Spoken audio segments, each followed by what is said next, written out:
राधे राधे मेरे प्यारे भाइयों बहनों माताओं व बंधुओं, संस्कार की बातें चैनल में आपका स्वागत है।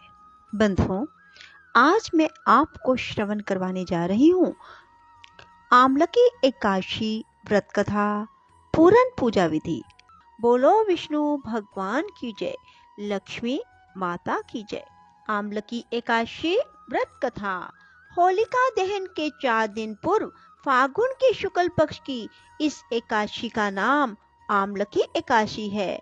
इन दिनों आंवले के वृक्ष में भगवान विष्णु का निवास रहता है, इसलिए आंवले के वृक्ष के नीचे बैठकर भगवान की पूजा करने और आंवले खाने दान करने का विशिष्ट महत्व है। ब्रह्म ऋषि वशिष्ठ जी और महाराज मानधाता के मध्य संवाद के रूप में है एकादशी व्रत की कथा। त्रेता युग में एक दिन महाराज मानधाता ने ब्रह्म ऋषि वशिष्ठ जी से अनुरोध किया, हे मुनिवर, यदि आप मुझसे प्रसन्न हैं तो कृपा पूर्वक मुझे ऐसा कोई व्रत बताएं जिसको करने से मेरे सब प्रकार का कल्याण हो। महर्षि वशिष्ठ ने उत्तर दिया, हे राजन, यो तो सभी व्रत उत्तम हैं, परंतु इनमें सर्वोत्तम है आमलकी एकादशी व्रत।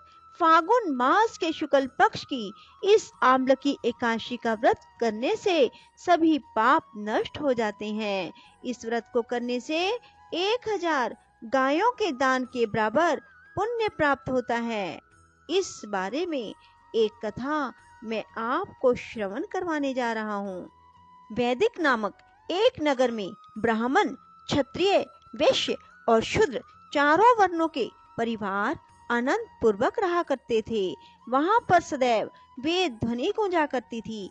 पापी, दुराचारी तथा नास्तिक कोई भी न था। उस नगर में चैत्ररथ नाम का चंद्रवंशी राजा राज्य करता था। सभी नगरवासी भगवान विष्णु के परम भक्त थे और सभी नियम पूर्वक एकादशियों का व्रत किया करते थे। प्रत्येक वर्ष के समान फागुन मास के शुक्ल पक्ष की आमलकी एकादशी आई। उस दिन राजा, प्रजा, बाल, वृद्ध सब ने हर्षपूर्वक व्रत किया। राजा अपनी प्रजा के साथ मंदिर में जाकर कुंभ स्थापित करके धूप, दीप, नैवेद्य, पंचरत्न आदि से आंवले का पूजन करके इस प्रकार स्तुति करने लगा, हे धात्री, आप ब्रह्मा जी द्वारा उत्पन्न हुए हो और समस्त पापों का नाश करने वाले हो, अतः आपको नमस्कार है। अब आप मेरा अधर्य स्वीकार करें। आप रामचंद्र जी द्वारा सम्मानित हो। मैं आपसे प्रार्थना करता हूँ कि आप मेरे समस्त पापों को समूल नष्ट करें। मंदिर में सब ने रात्रि को जागरण किया। रात के समय वहां एक बहेलिया आया जो अत्यंत पापी और दुराचारी था। वह अपने कुटुंब का पालन जीव हिंसा करके किया करता था।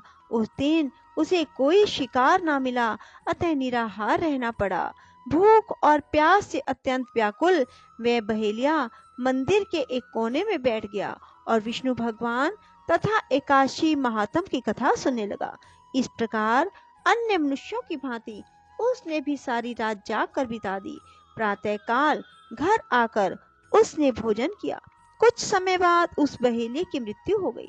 आमलकी एकादशी का व्रत और जागरण करने के कारण अगले जन्म में उस बहेलिये ने राजा विदुर के घर जन्म लिया। उसका नाम वसुरथ रखा गया। युवा होने पर वह चतुरंगिनी सेना और धन धान्य से युक्त होकर 10,000 ग्रामों का पालन करने लगा। वह तेज में सूर्य के समान, कांति में चंद्रमा के समान, वीरता में भगवान विष्णु के समान और क्षमा में पृथ्वी के समान था। वह अत्यंत धार्मिक, सत्यवादी, कर्मवीर और विष्णु भक्त राजा बना। प्रजा का समान भाव से पालन, यज्ञ करना, दान देना उसका नित्य का कर्तव्य था। एक दिन राजा वसुरथ शिकार खेलने के लिए वन में गए। दैव योग से वह मार्ग भूल गया और रात्रि हो जाने पर उसी वन में एक वृक्ष के नीचे सो गया। थोड़ी देर बाद पहाड़ी मलेच्छ वहां आए और राजा को अकेला देखकर मारो मारो की आवाजें लगाते हुए वसुरथ की ओर दौड़े। वे मलेच्छ कहने लगे, इसी दुष्ट राजा ने हमारे माता पिता, पुत्र पुत्र आदि अनेक संबंधियों को मारा है तथा देश से निकाल दिया है। अतएव इसको अवश्य मारना चाहिए। ऐसा कहकर वे म्लेच्छ अस्त्रों पर प्रहार करने लगे। अनेक अस्त्र शस्त्र राजा के शरीर पर गिरते ही नष्ट हो जाते और उनका वार पुष्पों के समान प्रतीत होता। अब उन मलेच्छों के अस्त्र शस्त्र उल्टा उन्हीं पर प्रहार करने लगे, जिससे वे घायल होने लगे। उसी समय राजा को भी मूर्छा आ गई। उस समय राजा के शरीर से एक दिव्य स्त्री उत्पन्न हुई। वह स्त्री अत्यंत सुंदर वस्त्रों और आभूषणों से अलंकृत थी, मगर उसकी भृकुटी टेढ़ी मेढ़ी थी और आंखों से लाल लाल अग्नि निकल रही थी। वह स्त्री मलेच्छों को मारने दौड़ी और थोड़ी ही देर में उसने सब मलेच्छों को काल के गाल में पहुंचा दिया। जब राजा सोकर उठा तो इन मलेच्छों को मरा हुआ देखकर सोचने लगा, इन शस्त्रों को किसने मारा है। वह ऐसा विचार कर ही रहा था कि तभी आकाशवाणी हुई, हे राजा, इस संसार में विष्णु भगवान के अतिरिक्त कौन तेरी सहायता कर सकता है। इस आकाशवाणी को सुनकर राजा अपने नगर को चल आया, सुखपूर्वक राज्य करने लगा। महर्षि वशिष्ठ जी बोले, हे राजन, यह आम्लकी एकादशी के व्रत का प्रभाव था। जो मनुष्य इस आम्लकी एकादशी का व्रत करते हैं, वे सभी कार्यों में सफल होकर अंत में विष्णु लोक को प्राप्त होते हैं। बोलो विष्णु भगवान की जय हो। बंधुओं, आम्लकी एकादशी का बहुत अधिक महत्व माना जाता है। आम्लकी एकादशी फागुन मास के शुक्ल पक्ष की 11 तिथि को आती है। बंधुओं, आम्लकी का अर्थ है आंवला। इस दिन भगवान विष्णु की पूजा के साथ साथ आंवले के वृक्ष की पूजा का भी विधान माना जाता है। इस दिन आंवले के पेड़ में जल में हल्दी मिलाकर अर्पित करें और आंवले के वृक्ष की 7 परिक्रमा करें और आंवले के वृक्ष के नीचे धूप दीप लगाएं। ऐसा करने से भगवान विष्णु अपने भक्त के सभी मनोरथ शीघ्र अतिशीघ्र पूरे कर देते हैं। बंधुओं, आम्लकी एकादशी को आंवला एकादशी और रंग भरी एकादशी के नाम से भी जाना जाता है।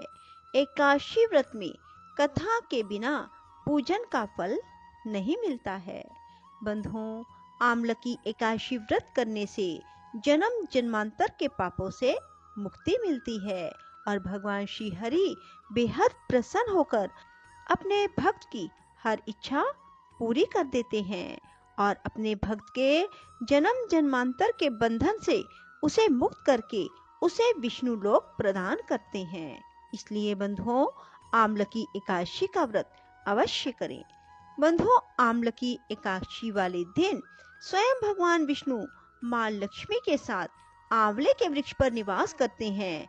यही वजह है कि इस दिन आम्लकी के वृक्ष का पूजन और परिक्रमा करने से लक्ष्मी नारायण प्रसन्न होते हैं और अपने भक्त की धन दौलत में बढ़ोतरी करते हैं।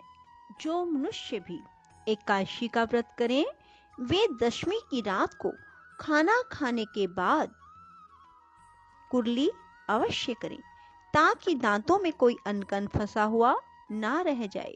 और फिर एकादशी की प्रातःकाल जल्दी उठें, स्नान आदि से निवृत्त होकर भगवान विष्णु के समक्ष दाहिने हाथ में जल लेकर संकल्प करें, हे भगवान विष्णु, मैं आपके निमित्त एकादशी का व्रत कर रहा हूँ या कर रही हूँ। मेरे व्रत को बिना किसी विघ्न बाधा के संपन्न करना और मेरी ये मनोकामना है, इसे पूर्ण करना। और जल भगवान के समक्ष छोड़ दें।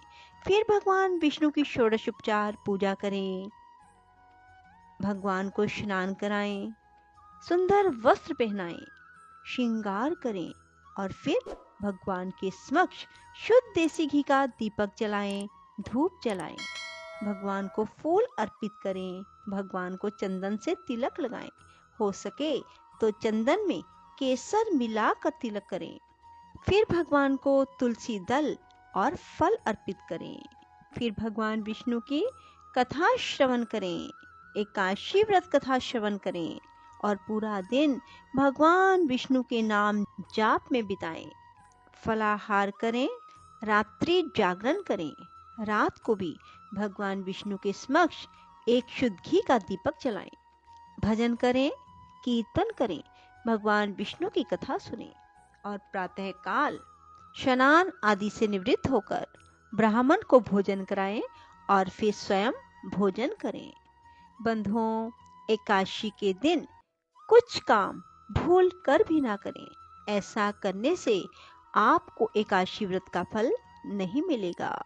बंधुओं, मांसाहार का सेवन ना करें, ब्रह्मचर्य का पालन करें, किसी की निंदा चुगली ना करें, नाखून ना काटें, बाल ना कटवाएं, चावल का प्रयोग भूलकर भी ना करें, किसी का दिल ना दुखाएं। बंधुओं, किसी जीव की हत्या ना करें। बंधुओं, ये छोटी छोटी भूल बहुत बड़ा नुकसान कर देती हैं, इसलिए इन बातों का विशेष ध्यान रखें कि हमसे एकादशी के दिन कोई गलती ना हो जाए।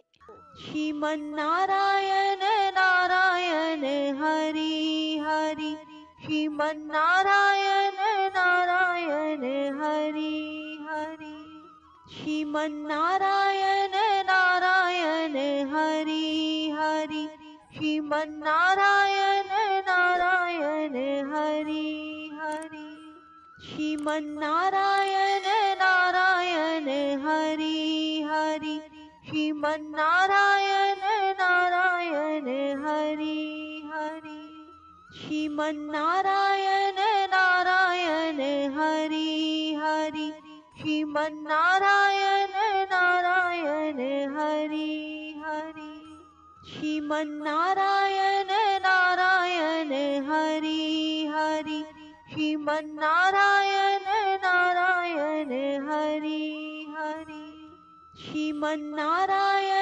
नारायण हरि हरि, श्रीमन नारायण नारायण हरि हरि, श्रीमन नारायण नारायण हरि हरि, श्रीमन नारायण नारायण हरि हरि, श्रीमन नारायण नारायण हरि हरि, श्रीमन नारायण नारायण हरि हरि, श्रीमन नारायण नारायण हरि हरि, श्रीमन नारायण नारायण हरि हरि, श्रीमन नारायण नारायण हरि हरि, श्रीमन नारायण नारायण हरि हरि। राधे राधे, जय श्री कृष्णा। बंधुओं, यदि आपको ये कथा पसंद आए तो इसे लाइक करने के साथ साथ शेयर अवश्य करें और कमेंट बॉक्स में राधे राधे लिखें ताकि आपको कथा श्रवण का पूर्ण फल प्राप्त हो।